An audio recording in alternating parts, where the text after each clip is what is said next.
We've discovered the hideout of the covert organization known only as Graves. Your mission, should you choose to accept it, infiltrate and stop them before they make and transport their bombs throughout the country. Due to budget restrictions, this message will not self-destruct. Please delete in 15 seconds. Or whenever you can. Bombs? Did someone say bombs? We'd better watch our step. We'll start by covering meds for treating hyperthyroidism. Just like this bomb factory is overpowered with bombs, in hyperthyroidism, the body is overpowered with thyroid hormone.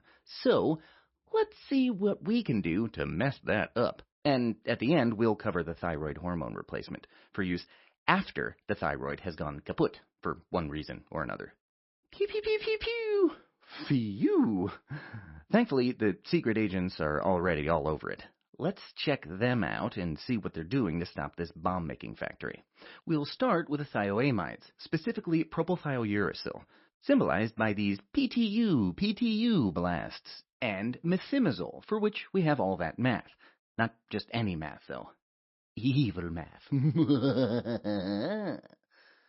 Methimazole also has a prodrug version called carbimazole, which is converted to methimazole in vivo. Pew, pew, pew, pew! Just like these bullets are slowing down that bomb-transporting bad guy, these drugs work to slow down thyroid function by inhibiting the enzyme thyroid peroxidase, or TPO. We're not going to go into the physiologic details in this sketch, but it functions at several steps in the thyroid hormone synthesis pathway. Iodine oxidation, organification, and later on, to couple the iodotyrazines, MIT and DIT, into the hormones T3 and T4. Thus, inhibition of TPO by these drugs stops the synthesis of thyroid hormone, which lowers the amount of excess thyroid hormone floating around and causing all those problems in hyperthyroidism. Just think of this very hyper giant red bow tie, our usual symbol for hyperthyroidism. Recall that the most common cause of hyperthyroidism is Graves' disease, though these would be indicated in other causes as well. See this guy hanging out on the periphery of the sketch? He's converting that bomb from a 4-minute timer to a 3-minute timer. Pew, pew, pew, pew, pew, pew, pew. But thankfully, those PTU bullets are preventing him from finishing the job. Just like propylthiouracil, but not methimazole, also decreases peripheral conversion of T4 to T3, treating the symptoms of hyperthyroidism faster than inhibiting hormone synthesis can, since that can take several weeks. This makes PTU useful at treating emergent cases of thyroid storm by rapidly reducing thyroid hormone activity. So this evil scientist mastermind has whipped up some stormy clouds to remind you of thyroid storm. Isn't that a little too on point for evil scientists, though? Talk about cliché much?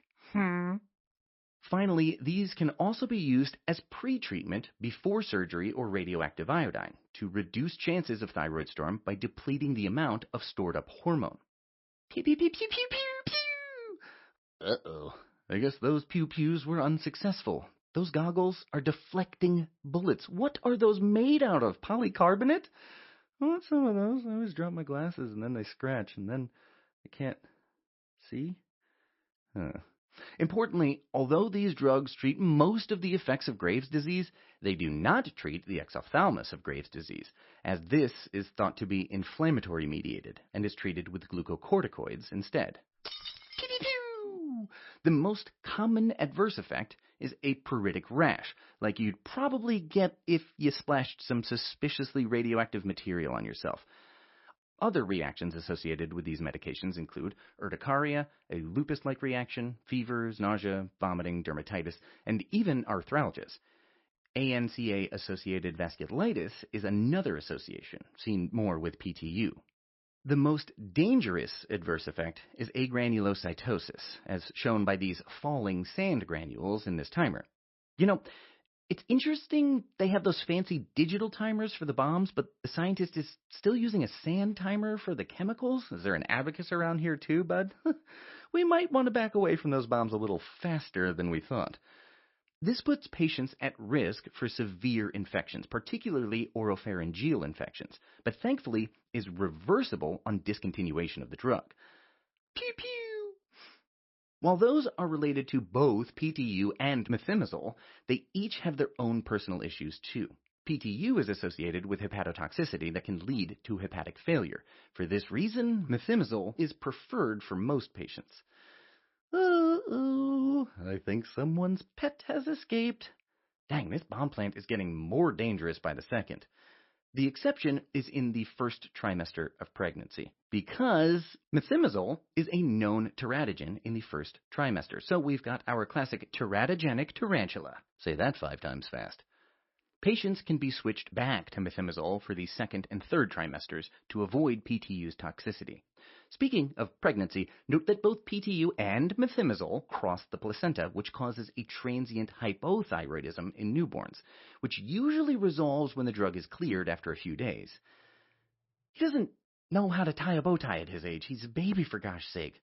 Must be a clip-on. I, however, can tie a bow tie. Take that, baby. Of course, knocking down hormone synthesis isn't the only way we can disrupt this secret organization. We can also blow up the bomb, the hormone plant itself. And yep, I'm talking nuclear. Radioactive iodine is another option for treating hyperthyroidism by way of ablating the thyroid itself. Since all iodine, including the radioactive isotope, is preferentially taken up by the thyroid, it concentrates there, and all the radioactivity causes destruction of the thyroid parenchyma, just like this thyroid-shaped table is being eaten through by this radioactive goo. That can't be OSHA approved. Well, maybe they can use it as a trash chute. Ooh, look out. Fist of fury over here. Ugh. Ouch, right in the throat. This is used as another solution to hyperthyroidism. No thyroid, no excess hormone. In fact, no hormone at all. What we mean is that this causes a permanent hypothyroidism, just like this bench has a new permanent trash chute, so that patients who undergo this will need lifelong thyroid hormone replacement. We'll cover that at the end of this sketch. Of course, radiation doesn't come without risks. While most patients find this is a simple and easy procedure, some can get radiation-induced thyroiditis, with paradoxical worsening of hyperthyroidism initially, along with pain, swelling, and tenderness, which all can be reduced with pre-treatment with thioamides and co-administration of beta blockers. It's also important to note that radioactive iodine treatment can worsen ophthalmopathy associated with Graves' disease, which can be prevented with glucocorticoids. Before we move on to treating hypothyroidism, we'll mention 2 other drugs that have been used for treatment of hyperthyroidism. Iodides, like potassium iodide, were historically used for hyperthyroidism as they block the release of thyroid hormone. But since the thyroid can escape this block, they're not used alone anymore. These days, iodides are helpful to reduce the size and vascularity of a hyperplastic gland, which can be beneficial prior to surgery and for preventing radiation toxicity by competitive inhibition. The other drugs used are anion inhibitors, like perchlorate and pertechnetate, which reduce iodide uptake into the thyroid by competitive inhibition of the sodium iodide transporter. But these are rarely used, as they can be overcome by large amounts of iodine, and thus have a variable effect.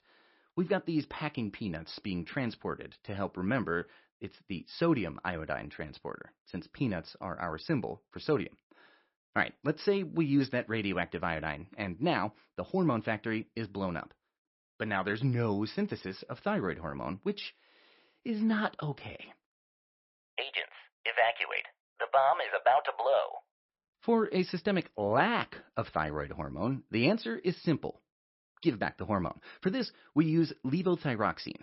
Levo, because it's the levo isomer, and thyroxine, because that's the name of T4.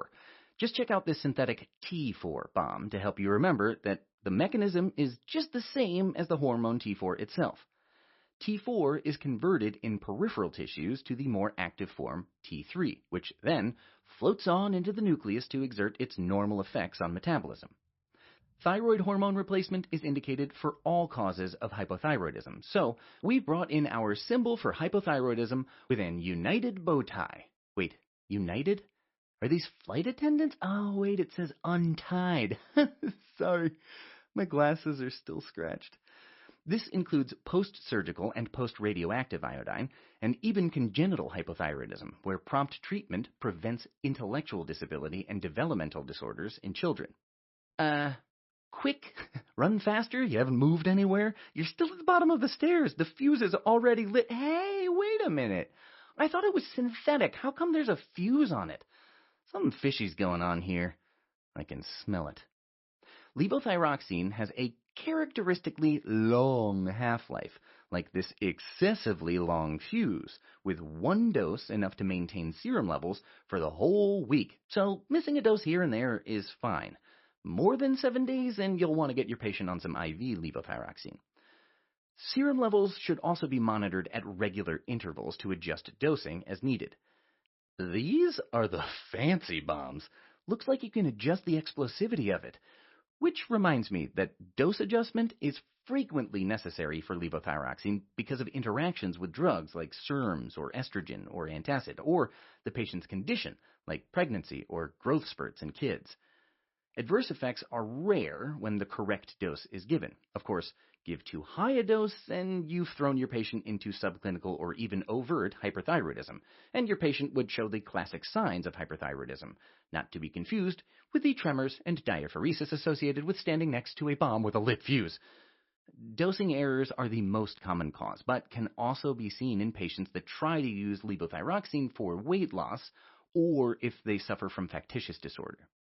Well, that doesn't seem too useful. There's no time to run away with a fuse that short. So that's T4, but why not give T3? There is a synthetic version of T3 as well, but it has a much shorter half-life, resulting in wide swings of T3 levels, whereas T4 is converted to T3 anyways and maintains much more steady levels, so it's not used much at all. Finally, a few words on other medications we've mentioned that don't affect thyroid hormone levels much, but are used in the treatment of thyroid conditions. Yes, I was worried we wouldn't see any throwing stars. They're such a classic secret agent weapon. Glucocorticoids are used to treat lymphocyte-mediated inflammatory effects of ophthalmopathy in Graves and to prevent worsening of ophthalmopathy in patients taking radioactive iodine. They also inhibit peripheral conversion of T4 to T3, making them useful during thyroid storm. What's in the case? What's in the case? What's in the case? Oh, I guess it's muted bugle guns. Are the mutes like silencers? Oh, I get it. Secret agent guns disguised as bugles. Clever, secret agent man. Beta blockers are often the first-line medication for hyperthyroidism, as they all can be used to decrease the classic hyperthyroid symptoms of tachycardia, tremors, etc., as hyperthyroidism upregulates beta-adrenergic receptors, increasing the response to catecholamines. Hey, I thought I smelled something fishy. I guess it was fish. Who's got the bagels and smear? Some beta blockers, like propranolol, also inhibit peripheral conversion of T4 to T3, which adds to their effects and makes them useful in thyroid storm. Importantly, beta blockers do not affect exophthalmos. And that's where we'll leave it. Let's review. Propylthiouracil, or PTU, and methimazole are thioamides that inhibit thyroid peroxidase and reduce thyroid hormone synthesis, and are used to treat hyperthyroidism, or as pre-treatment before thyroid surgery or radioactive thyroid ablation. PTU is also useful in thyroid storm by reducing peripheral conversion of T4 to T3. Notably, they do not treat exophthalmos associated with Graves' disease. Important side effects include a pruritic rash, immune reactions, and agranulocytosis. PTU is also associated with hepatotoxicity, and methimazole is a teratogen in the first trimester. Radioactive iodine treats hyperthyroidism by destroying the thyroid with its radioactivity, resulting in permanent hypothyroidism, temporary thyroiditis, and transient worsening of hyperthyroidism, and can also worsen exophthalmos. On the other side of thyroid disorders, hypothyroidism can be treated by replacing thyroid hormone with levothyroxine, which is synthetic T4.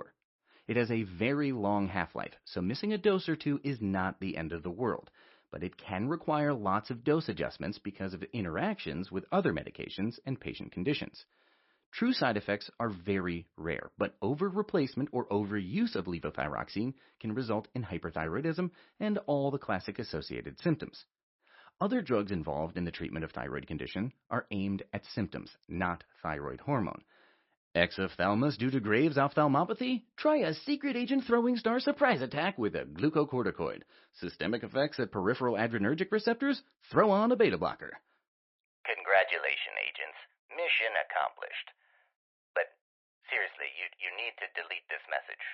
I certainly would have it done myself, but there are new regulations. Mostly, no one has a tape player anymore. Who uses cassettes? We do. Why? I have no idea. But anyways, delete this message. Please.